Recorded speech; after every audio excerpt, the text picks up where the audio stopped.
esa parte del discurso de Justo Sierra cuando se inaugura la Universidad Nacional, donde dice: no será la universidad, no la sorprenderá la toma de Constantinopla, discutiendo sobre la naturaleza de la luz del Tabor, ¿no?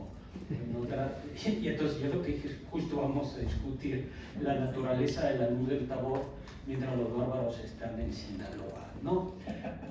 Bueno, lo primero que habría que decir es que hay una tradición, es que hay tantas tradiciones teológicas como religiones hay, y que yo me enmarcaré en el ámbito de las religiones abrámicas, que desarrollaron una teología emparentada entre sí, que pensaron una serie de temas comunes como cómo compatibilizar la libertad humana con la omnipotencia de Dios, cómo puede intervenir Dios en el mundo sin contaminarse con la temporalidad, o si Dios podría hacer que algo que fuese inmoralmente malo, que sea inmoralmente malo, fuese inmoralmente bueno, o cómo explicar la espiritualidad del alma si el ser humano comienza a conocer a partir de los sentidos, ¿no? Esto se lo plantean en mayor o menor medida todas las religiones abrámicas, todas las teologías, y las teologías cristianas dependen en muy buena medida de alguna teología judía y de alguna teología musulmana. Voy a decir algo de paso, pero que no me parece al final tan de paso, es hablando justo con un amigo, un colega de la universidad que sabe bastante del tema del Islam. Él me hacía notar en una ocasión que hubo una tendencia en el racionalismo casi ilustrado entre algunos teólogos musulmanes, especialmente árabes, y me dijo: y lo que pasa es que quienes perdieron fueron los ilustrados, ¿no? Es decir, que sí, que lo que sucede es que en el mundo occidental no pasó eso, en el mundo occidental cristiano, ¿no?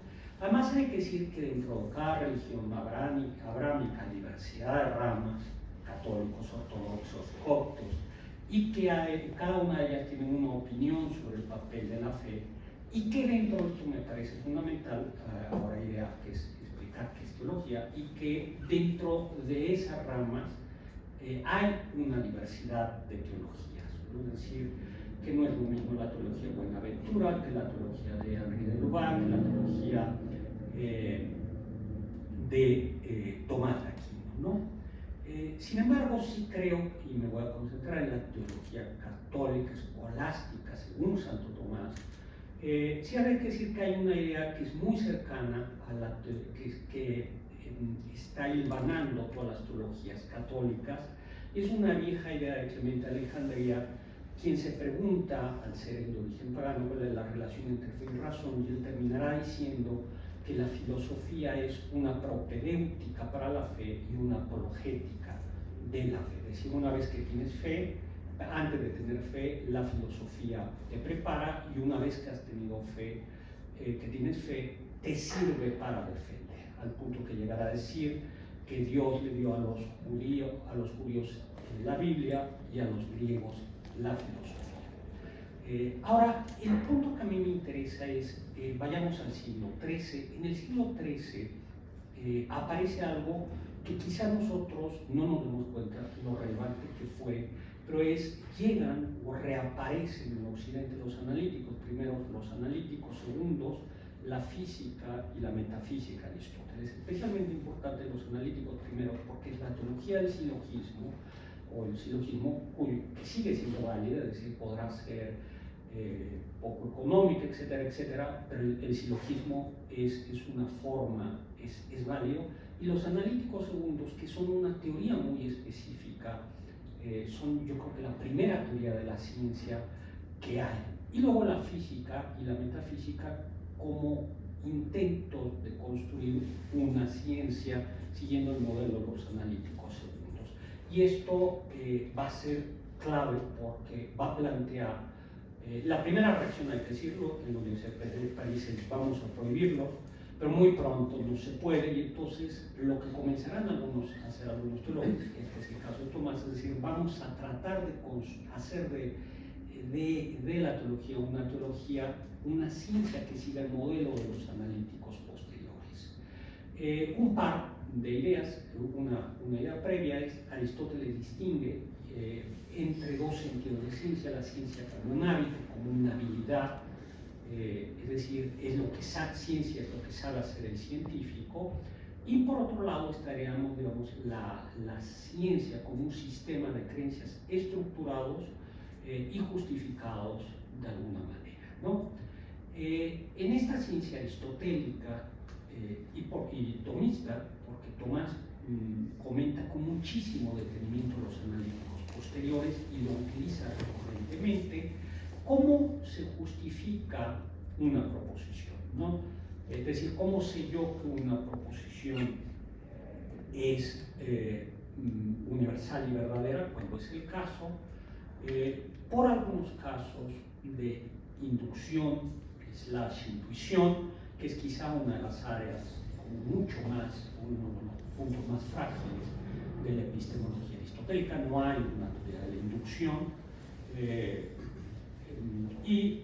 Por otro lado, por el silogismo. Utilizo la palabra silogismo con tu intención, es una palabra griega que hoy por hoy tendemos a identificar inmediatamente como el típico silogismo demostrativo: todos los hombres son mortales, otras veces hombres, otras veces mortal.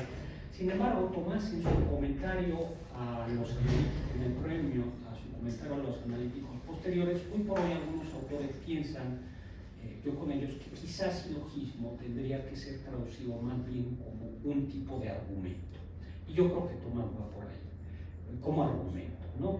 En este comentario, Tomás dice que hay distintos tipos de silogismo, siguiendo muy de cerca a Aristóteles: el silogismo apodíctico, es decir, aquel silogismo cuya conclusión es verdadera y necesaria; el silogismo dialéctico, del que ayer hablaban, cuya conclusión es plausible, y me parece que aquí el español plausible es muy adecuado, porque plausible quiere decir en español de la academia lo que se aplaude, y como ayer comentábamos, lo traía a colación alguno de los colegas, lo plausible es aquello que no es verdadero ni necesario, pero que no cuestionamos, ¿no? A pesar de que pudiera ser falso, ¿no? Que ninguno de los que estamos aquí somos asesinos seriales, es una verdad plausible; que ninguno de nosotros somos agentes de la CIA que está espiándonos, es algo que no necesariamente, que no tenemos una justificación, no podemos decir que es una conclusión o una proposición verdadera y necesaria, pero es plausible, y seguramente alguien que pidiera una argumentación de eso diríamos: algo está mal. Luego estará el silogismo retórico, que es una de mis preocupaciones. Tomás dice que su objetivo es conseguir la verosimilitud, que es un gran... Verosimilitud, por ejemplo, es que un político, cuando protesta cumplir la Constitución, o cuando no dice vamos a hacer algo, los periodistas dicen hay que dar un periodo de gracia. Eso es verosímil, ¿no? Verosímil no quiere decir que sea plausible, más bien te estamos dando un espacio, pero es algo que tiene la apariencia de verdad, que es relativamente creíble, y que si me diera tiempo podríamos decir que además tiene una connotación práctica. Y finalmente Tomás, haciéndose eco de Avicena, dice el silogismo poético. Lamentablemente no dice mucho al respecto, pero tendría que ver, dice, sí, es aquel en el que hay una imagen, ¿no? Es decir, un tipo de argumentación en el que yo hago algo, o yo me decido hacer algo, sí, por una idea, pero junto con esa idea aparece una imagen, ¿no? El cáncer, estaba pensando en el cáncer, ¿no? La imagen no solo del cáncer provoca, el cigarro provoca cáncer, sino además veo la imagen de un pulmón. Pero además, dentro lo propio, el silogismo político prima facie sería el propio de la ciencia. Sin embargo, Tomás y Aristóteles hacen una distinción, y es que creo que es a la que se suele pasar no se le suele dar la suficiente atención, y es que hay tres tipos de ciencia teórica. La ciencia teórica, el típico ejemplo es la matemática, es el ejemplo que pone Aristóteles, que trata sobre proposiciones y cuyo objetivo es alcanzar, demostrar proposiciones. La ciencia práctica, que sí es un conjunto de proposiciones cuya finalidad tiene que ver con la evaluación aquí y ahora de lo que es bueno o justo, ¿no? Y por tanto es una ciencia en la que paradójicamente demasiado conocimiento podría ser en algunos momentos innecesario e inclusive. Aristóteles lo dice, en la ética, más que definir con exactitud qué es la virtud, hay que tener una descripción más o menos de lo que es la virtud, porque lo importante es ser virtuoso, ¿no? Y finalmente, las ciencias productivas o técnicas cuya finalidad es la ejecución. Dicho de otra manera, buen médico no es aquel que me dice exactamente de qué se murió su paciente, sino aquel que por un paciente, sin tener quizá la explicación clara de cuál es la enfermedad, ¿no? No es un conocimiento empírico, porque tiene que decir, yo creo que es una bacteria la que curé de este tipo, aunque no tengo toda la certeza, ¿no? Bien, este es como el primer marco de lo que... ¿Y qué es la ciencia, la teología? ¿Cuál es el proyecto tomista? La teología es una ciencia de tipo especulativo. Pero es una ciencia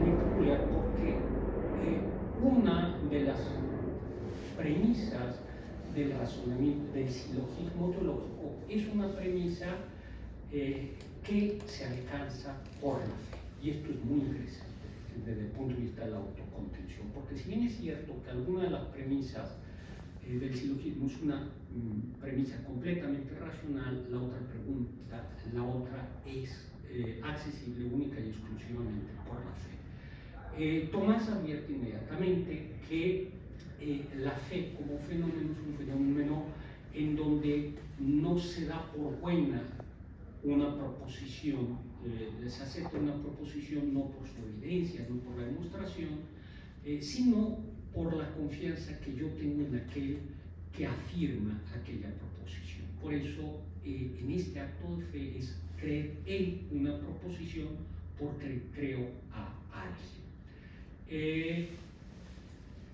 ¿Cuál sería esta principal fuente de estas proposiciones de fe? Me doy cuenta que habría, dependiendo del cristiano, para un cristiano de la Reforma es fundamentalmente la Biblia, es la Biblia, para un cristiano no reformado, como los coptos, los ortodoxos o los católicos, sería la Biblia mediada por intérpretes privilegiados, como son los jerarcas, los doctores, los padres de la iglesia, etcétera, etcétera, ¿no? Ahora bien, Tomás dice, bueno, en realidad lo que sucede con la fe es que en la fe Dios revela su vida íntima y no aquello que podemos conocer a través de sus efectos en el mundo. Y aquí juega, ¿qué quiere decir esto? Quiere decir que está diciendo que es algo a lo que yo no puedo acceder a través del conocimiento. Yo no puedo acceder si Dios no me lo revelara, ¿no? Ahora bien, hay como tres objeciones que se pueden inmediatamente hacer a este constructo o a esta ciencia teológica. La primera, desde un fideísmo, sería, y le hizo Buenaventura, se la hizo a Tomás de Aquino, le dice la razón contamina la pureza de la fe.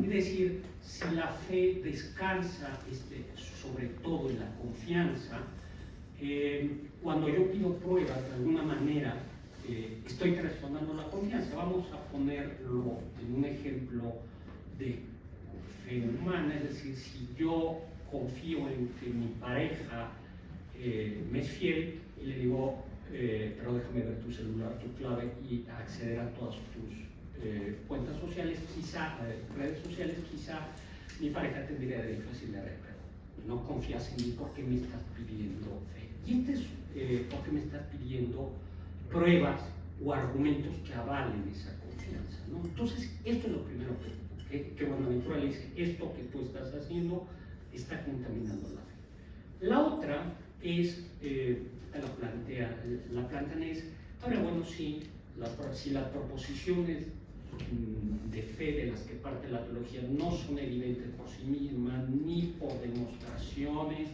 ni por evidencia sensible, pues son un mero ejercicio de lógica y su único valor es la consistencia, ¿no? A lo primero, Tomás va a hacer una, que yo creo que es la que más le pega, va a hacer una distinción verdaderamente escolástica sobre su útil, que confieso que no me convence. ¿Qué es lo que va a decir? Es, bueno, sí, dice, en efecto, la teología prepara para la fe, pero no es lo mismo. Pero una vez que yo tengo fe, es bueno querer saber más de aquella persona en la que confío. No porque desconfíe, sino porque como la confío y quiero en ella, ahora quiero saber más de ella. Yo confieso y distingue entonces entre fe antecedente y fe consecuente, ¿no?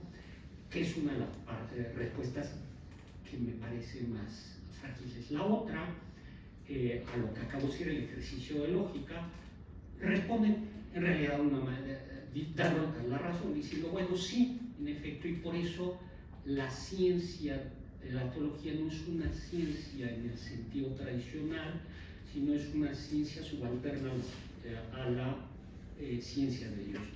¿Qué eran las ciencias subalternas? Era